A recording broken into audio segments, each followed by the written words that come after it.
Kids, Merry Christmas to all of you, and Merry Christmas to all of you. I have a bit of a tradition. I've done it for many, many years, where on the Sabbath around Christmas, I read a Christmas story. And so this is my first time to do it here at Simi Valley, so I'm going to read this story to you. And hopefully there'll be some pictures on the screen, but if not, I'll show you the pictures just like the old-fashioned way.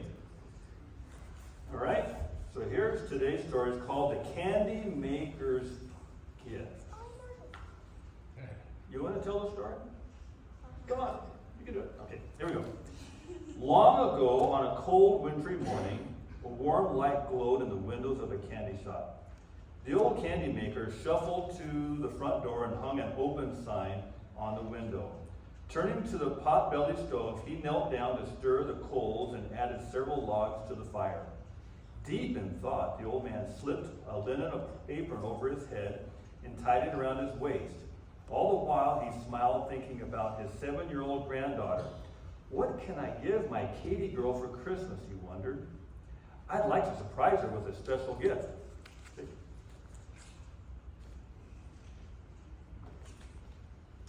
Reaching underneath the counter, the candy maker pulled out an old trunk. He unpacked a wooden hand-carved nativity set and carefully arranged the large figures on the ledge of the front window. After he put the trunk away, the candy maker bustled about, cheerfully refilling the candy jars with mints, butterscotch drops, jelly beans, and some vegan things. He chuckled as he thought, at least he should have, about Katie and the village children. He knew all the children by name, and he knew all their favorite candies.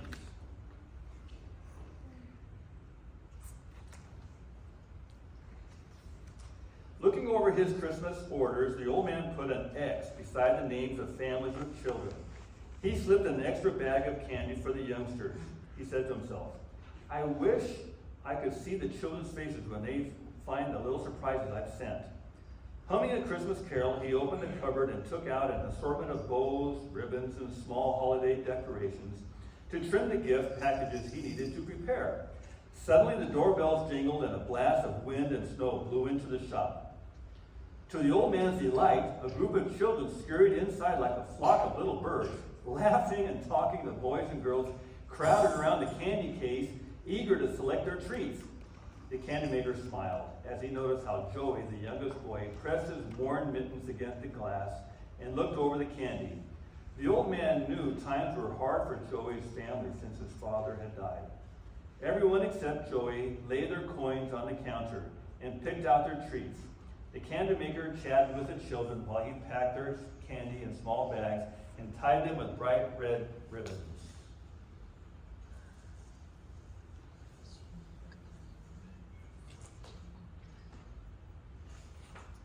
I can't wait to decorate our house and tree tonight, said Ben. I can't wait to see the expensive China doll I'm going to get for Christmas, bragged little Sarah. The other youngsters were silent.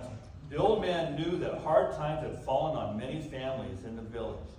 Most of them would have little to give this year for Christmas.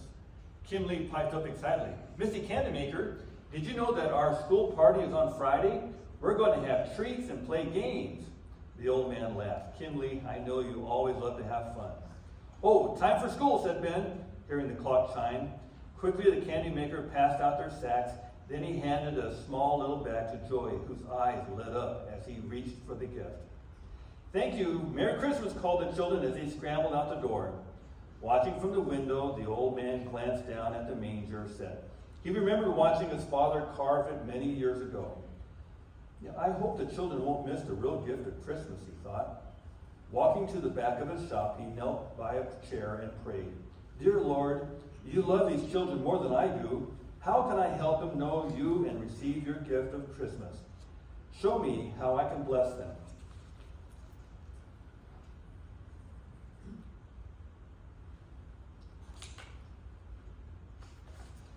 Gripping the chair, the candy maker pulled himself up and wiped a tear from his eyes. He took down an old iron kettle, measured sugar and syrup into the pot.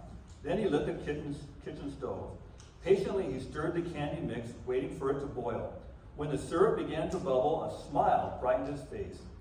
Maybe that's what I can do.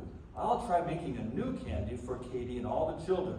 A candy that tells about Christmas. What flavor should it be? He wondered. Cinnamon? Raspberry? Maybe peppermint. I know Katie likes peppermint. Picking up a small bottle, he carefully added 3 drops to the pot. He said, smelling the minty aroma.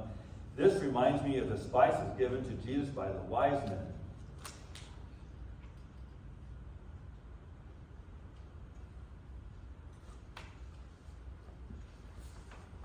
I want the candy to be different from all the other candy sticks, said the old man. It needs to be white because Jesus is holy. He lived a pure and sinless life, the life I should have led, but didn't. And I want this candy to be hard, not soft or chewy. It can be a reminder that Jesus is like a solid rock, firm and trustworthy, always there when I need him. The candy maker poured the thick golden syrup from the pot into a bowl to cool. While he waited, he looked around his shop, wondering how else this candy could be special. Greasing his hands with butter, he pulled the sticky glob from the bowl and began to stretch it. The more he pulled, the smoother and whiter it became. But he still felt discouraged. Dear Lord, I just can't think of what to make with this candy, he prayed. Show me what to do. Looking over the nativity set, an idea flashed in his mind. Using his hands, he quickly rolled a clump of mixture into the shape of a long rope. Then he cut off a short piece and gently curved one end. Triumphantly, he held up the finished stick and smiled. Now, what will Katie and the children think of this?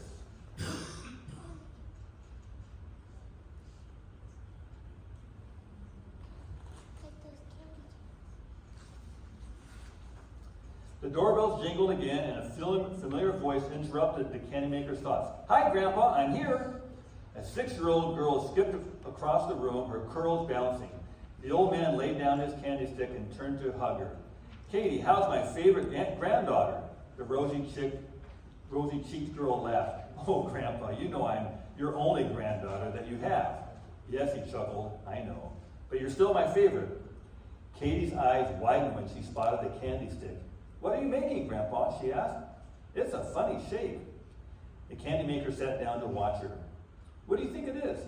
He wrinkled his brows, waiting for her to answer. She grinned while she turned the stick sideways and all around. I know. It's a cane, like the one that you always take on your walks.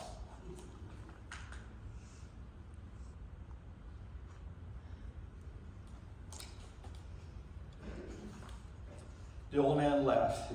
I hadn't thought of that. It does look like my cane when you hold it with the hook at the top.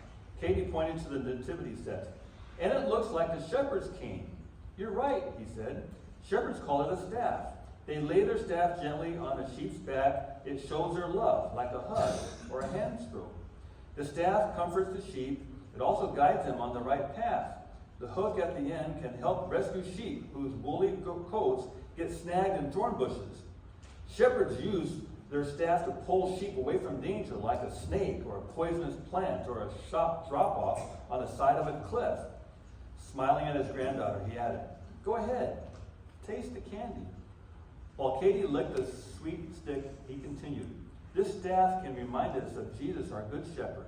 A good shepherd loves his sheep. He will do anything to save or rescue his flock, even to give his own life.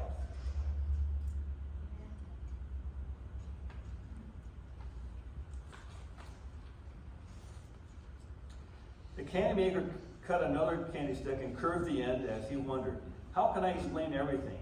Then he turned the stick upside down. He asked his granddaughter, now what do you see? Katie's eyes lit up. It's the letter J. Why did you make a J?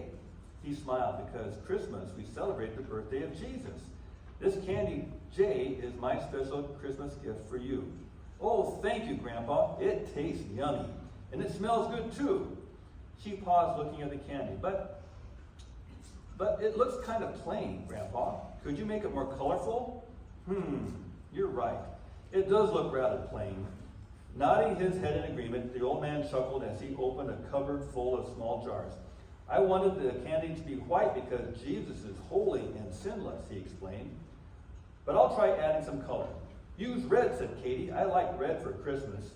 He took a jar from the shelf and picked out a small paintbrush from the drawer. What does red make you think of? He asked.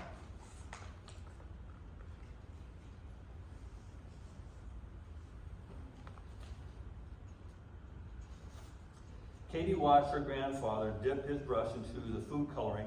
Red makes me think of hearts and love, she said. Ah, you're helping me, dear girl, he replied with a soft voice. Slowly and carefully, the candy maker painted a swirl of red around the white stick. When he finished the long stripe, he looked up and said, the Bible tells us, for God so loved the world that he gave his one and only Son. Oh, Katie, I pray you will never forget the very first Christmas present. Was baby Jesus the first Christmas gift, she asked? Her grandfather nodded, yes. Jesus was God's gift, a gift of love to this whole world. This red stripe can remind us of God's love. The older man spoke in a softer voice as he began painting another line on the candy stick. You know, red also makes me think of blood. The blood that Jesus shed for us, for you and me when he died on the cross.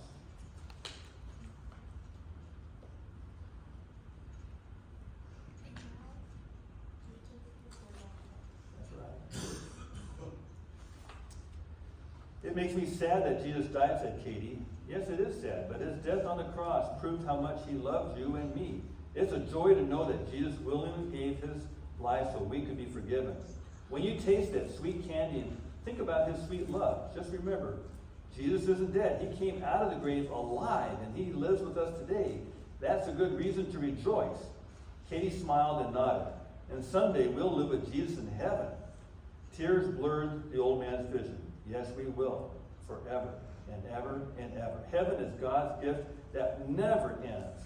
The old man's eyes glistened, and he handed Katie the finished candy stick. Watch how you hold it. It's still a little wet.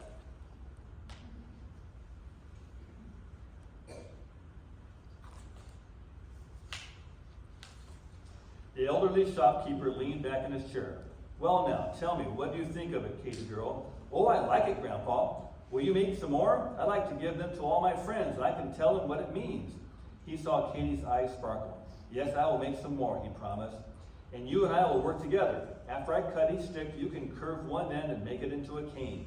You can even try painting the stripes. This is going to be fun, she said, jumping up and down.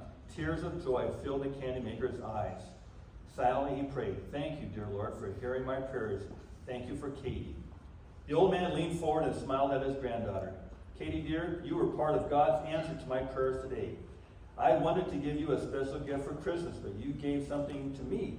You helped me make a candy that tells the real meaning of Christmas. A candy cane that reminds us of Jesus. Katie threw her arms around his neck and hugged him tightly. Oh, Grandpa, I love you. I'm glad I could help. Let's thank God for helping both of us, he said quietly.